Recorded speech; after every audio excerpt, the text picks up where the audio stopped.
Section 1. You will hear a conversation between a man and a woman discussing the loss of a bag on board a plane. First, you have some time to look at questions 1 to 5.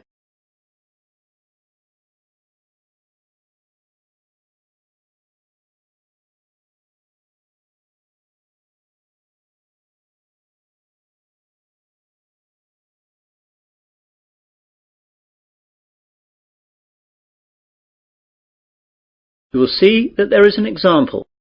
This time only, the conversation relating to this will be played first.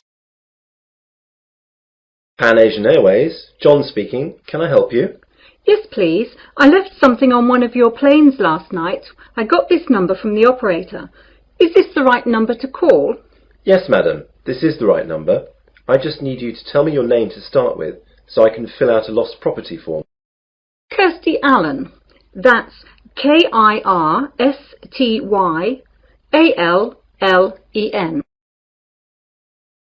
So, Kirsty is the correct answer. Now we begin. You should answer the questions as you listen, as the recording is not played twice. Listen carefully to the conversation and answer questions 1 to 5.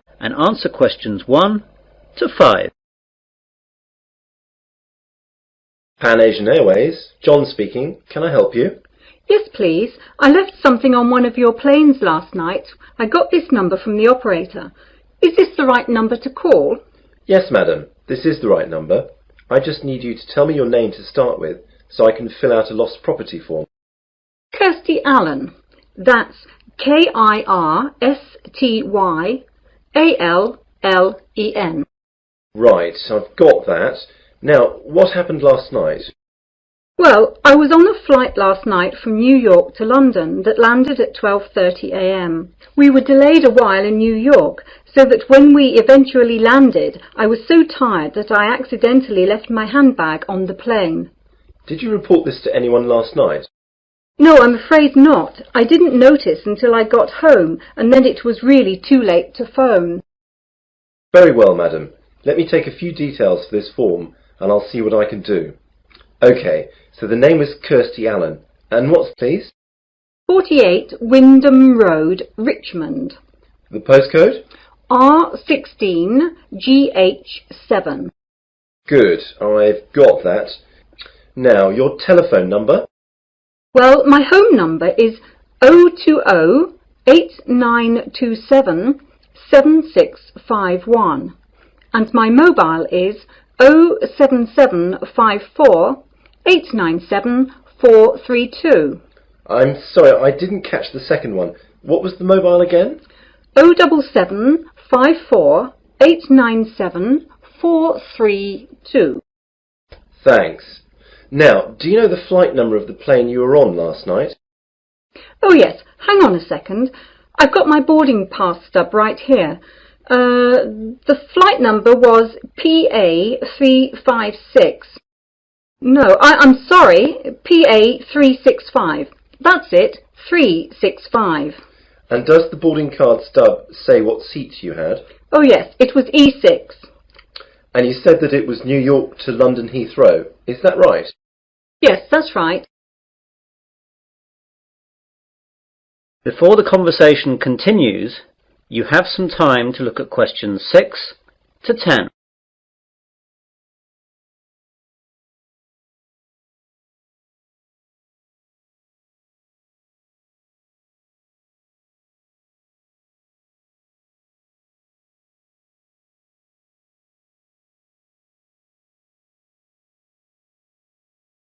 Now listen carefully and answer questions 6 to 10. OK then. Now, I have to take some details about the bag that you lost. It was a handbag, yes? That's right. Could you describe it to me? Well, I guess it just looks like any regular handbag. It's very dark red with black handles, and the catch on the top is gold-coloured. Does it have any distinguishing marks? Not really. It's quite new, you see, so I haven't scratched it or anything. It's got a brand name, but that's just inside the bag when you open it, under the catch. OK. Now, can you tell me what was inside the bag? Quite a few things, actually. Not my passport, of course, or I would never have got out of the airport. My purse is inside, and that's got about $200 and about £70 cash. There is also my credit card and some membership cards. Good. I'll just write that down. Anything else in the bag? A small paperback that I was reading, some makeup, my work keys, but not my house keys, thank God, and a couple of pens. Have you informed the police about the loss of the card? Yes, and I've also cancelled the card with the credit company. Right. Now what I'll do is to contact the lost property, which is where your bag will have gone if it was found. I'll give you a call back within an hour and tell you what the situation is. If you haven't had a call within an hour and a half, call back this number and ask for me. My name is John, okay? Yes, that's great, John. I'll speak to you later. Goodbye. Goodbye. That is the end of section 1. You have half a minute to check your answers.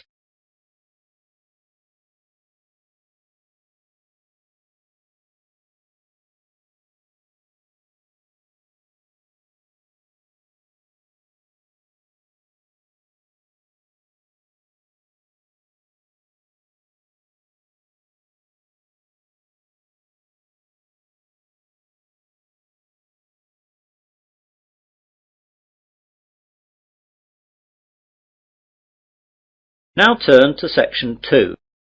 Section 2. You will hear a man giving a welcome speech to new students at the University of Westerly. First you have some time to look at questions 11 to 14.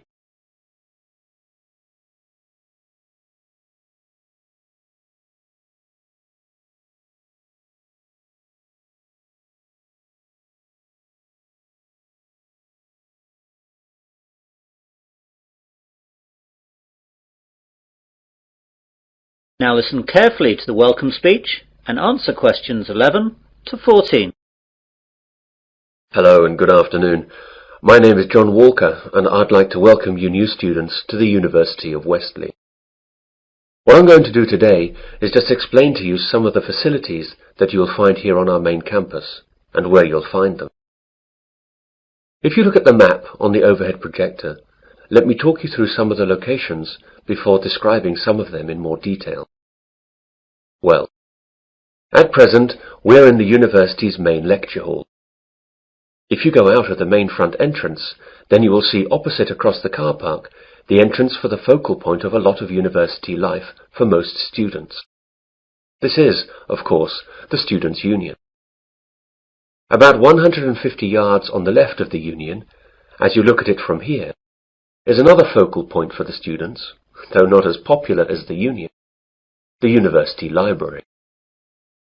Behind the library is the main university refectory, where many students eat both lunch and dinner. On the other side of the Union is the college chapel, and behind that there is a small hall of residence. There are 3 other halls of residence behind the Students' Union. Behind the hall that we're in now is the sports hall and grounds, and either side of us are academic departments with lecturers' offices, lecture halls, and various labs. You'll find it all a bit confusing at first, but you'll get to know your way around fairly quickly. You now have some time to look at questions 15 to 20.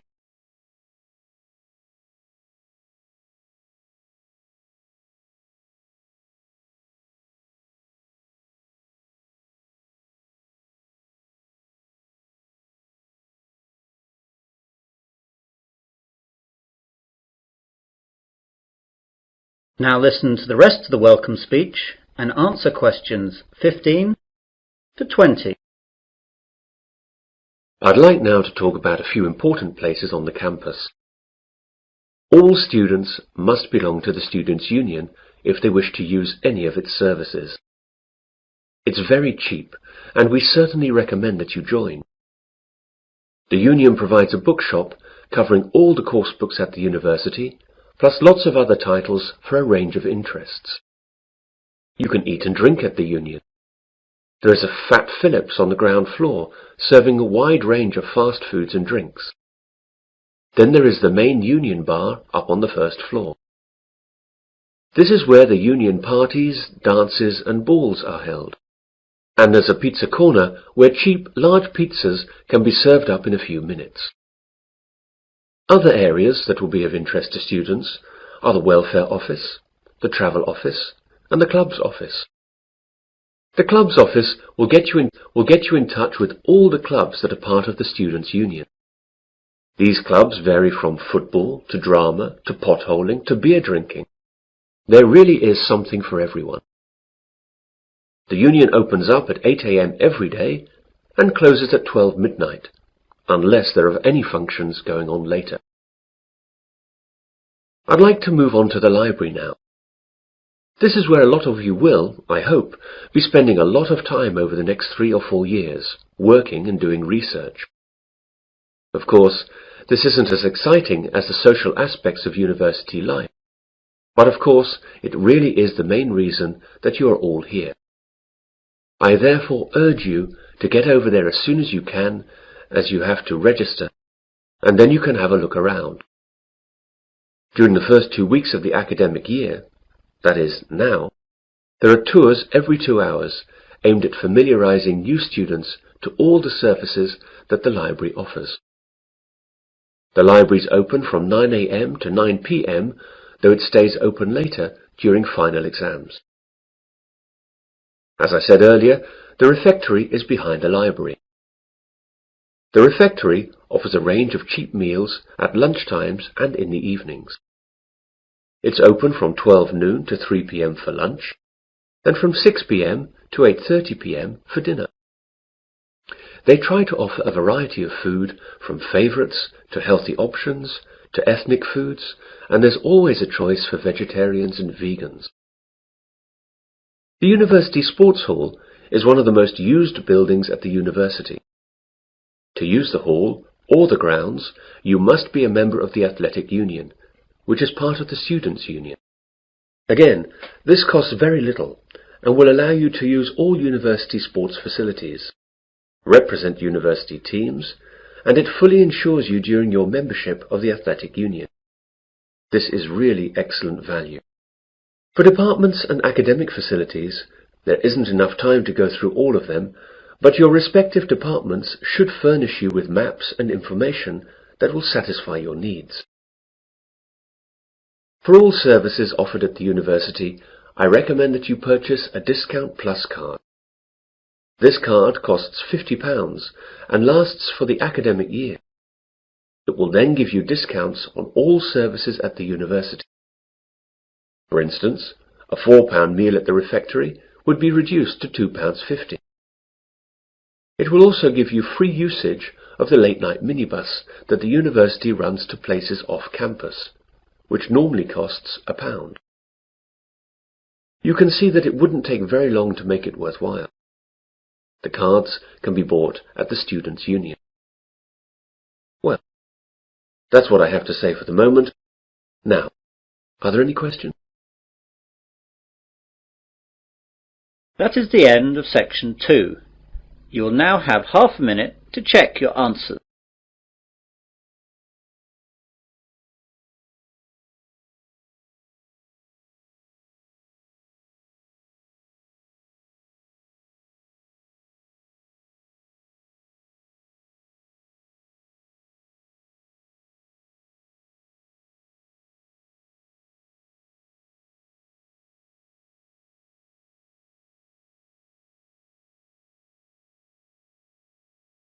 Now turn to section 3. Section 3 you'll hear 2 students discussing the new term at their university. First you have some time to look at questions 21 to 25.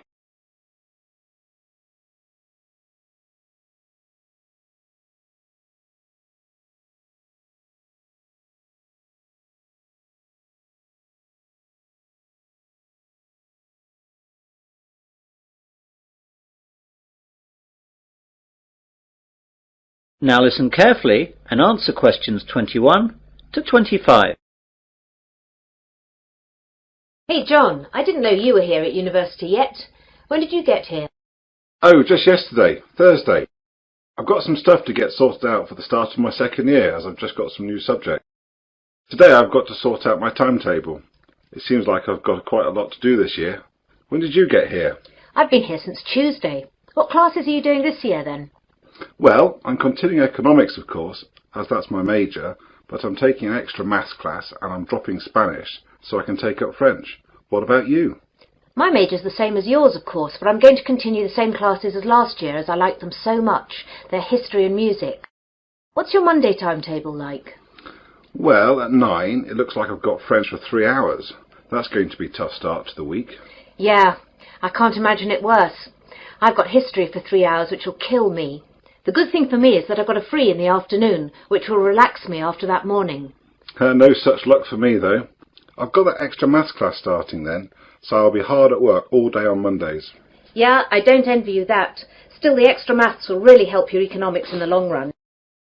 I know, that's why I'm taking it this year. Last year I really struggled with all the maths that I didn't understand in the economics, but hopefully this year that will all change.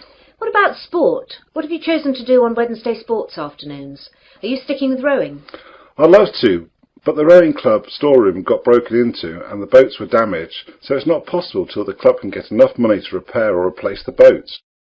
They're really expensive, so that'll take quite a long time. So as I can't do that, I'm going to try out squash. What about you? I'm going to do the same as last year. Volleyball. That's good. It's in the main sports hall like the squash.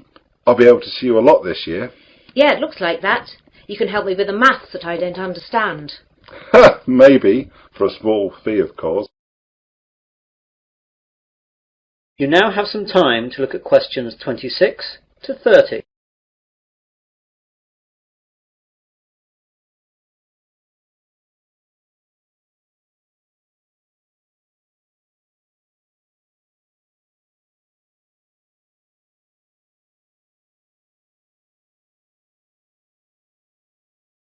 Now listen to the rest of the discussion and answer questions 26 to 30. I know it's early, but do you know anything about the first assignment that we have to do? Yes, it's already up on the economics faculty notice board. There's a choice of essays up there. I think there are about 10 you can choose from.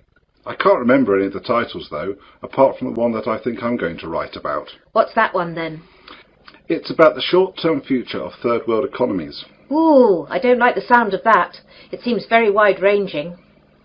It is, but remember that I spent some of the summer vacation travelling in Africa and Asia, so that has made me more interested in the subject, and I've also got some first-hand ideas on the subject. Does the essay list mention how long the essays have to be and the deadlines? Yes, you remember last year all the essays had to be 3,000 words in length. Well, that's gone up by 1,000 words. Oh no, they'll take ages. I know. I was hoping that they'd stay at 3,000 words, or only go up to 3,500. But no luck, I'm afraid. What about the deadline? The first one has to be in by the 30th of October, and the second one by the 30th of November. It looks like one essay a month like last year. Well, at least that hasn't changed. But as it's the end of September now, that leaves only a month to get the first one done. I'm going to have to get onto that straight away. Yes, you'd better. If you want to talk about it, I'm going to be at the campus cafeteria at 1:30 for lunch. We could go over some questions. I can't then, as I'll be in the sports hall working out. How about 3 this afternoon at the Economics Common Room? That seems okay.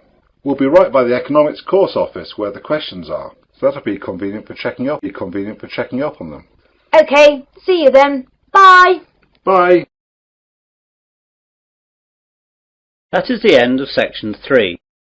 You'll now have half a minute to check your answers.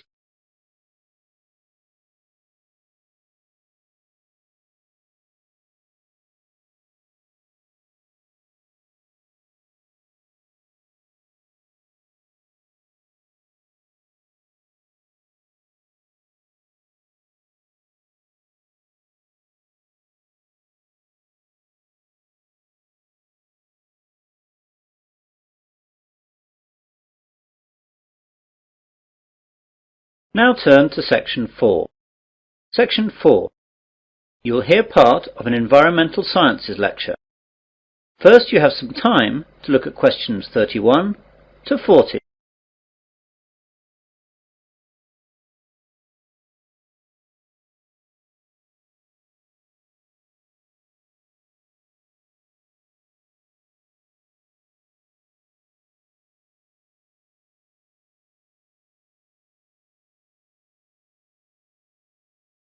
Now listen carefully and answer questions 31 to 40. Good morning, everyone. My name is Professor Wilson, and I'm lecturing you today as part of your Environmental Sciences course. Part of this course is concerned with pollution issues in our world today, and part of this lecture will look at some of the ways that the oil industry has developed to deal with oil spills around the world. Oil tankers are the largest ships to sail in the ocean. For countries such as Japan that have no oil deposits of their own, tankers are the only way that oil needed to power their economies can be moved. They are designed to hold millions of barrels of crude or refined oil in reasonable safety and without damage to the environment. When oil is released from these ships, the oil spreads out over the surface of the water in a large slick. These oil slicks can cover hundreds of miles, and they cause huge environmental damage. Oil is released for varying reasons. Accidents while loading and unloading and deliberate spills account for many slicks today, but it is ships hitting other ships or rocks which is the major cause of slicks. Because oil slicks are so damaging to the environment, numerous ways of containing them and cleaning them up have been developed. In previous years, slick cleaners would sometimes try to set fire to the slicks and burn them off, but that is rarely done nowadays because, surprisingly, nearly all oil slicks consist of compounds that aren't flammable. Combustibility comes after refining. The 4 ways of cleaning up oil spills that we'll look at today are as follows: the containment boom, chemical detergents, the sponge, bacteria. The containment boom is the most common method of cleaning up after an oil spill. Barriers are erected in the water and the oil is then sucked up. Basically, a containment boom is just a large float that surrounds and contains the slick. This method is cheap and straightforward, however only functions in very calm seas. Another method to clean slicks is to spray detergent solution from airplanes or boats directly onto the spill. Depending on the detergent, 2 things can happen. One possible result is that the oil can break up into clumps, which sink to the bottom of the ocean. Although these clumps are themselves hazardous, the problems caused by the clumps are much easier to deal with than the problems caused by oil slicks. The other possibility is that the oil then breaks down, which are soon spread and become harmless. This method is well suited to dealing with the larger slicks. A negative aspect is that often the chemicals remain in the water, and they can kill fish and other marine life. A Berlin-based company has developed an alternative method for cleaning up oil spills. EcoCarbon has invented a giant sponge made of lignite resin that sucks up the oil, preventing it from harming the environment. The sponge comes as a mat, which contains crushed coal, whose small granules can soak up large amounts of oil. The process is safe and cheap. The sponges have so far withstood small-scale testing in pools of water with miniature oil slicks. A unique advantage is that once the oil is absorbed into the mat, it remains fixed there permanently. The downside, however, is that the mats become toxic waste. Scientists are also trying to improve other methods to fight oil spills. At the scenes of oil spills around the world, they found bacteria that seem to have an appetite for the toxic black sludge. Now the scientists are breeding these bacteria and studying them to determine which is the most effective at reducing oil levels. Eventually they hope to put the best bacteria to work in helping clean up after oil spill disasters. The bacteria actually use the oil as food. As the bacteria reproduce, they eat more and more of the slick until it finally vanishes. Eventually, this method should be cheap, easy to administer, and be completely eco-friendly, as when the slick is gone, the bacteria's food source is gone, and they die, leaving nothing behind at all. So far, this method has no discernible drawbacks. Well, that's the end of the section of the lecture on cleaning up spills. This subject is an optional essay for your course. You'll find the reading lists and essay questions on the faculty notice boards along with a deadline for submission. If you choose it, seminars will be held at a later date. That is the end of section 4. You'll now have half a minute to check your answers.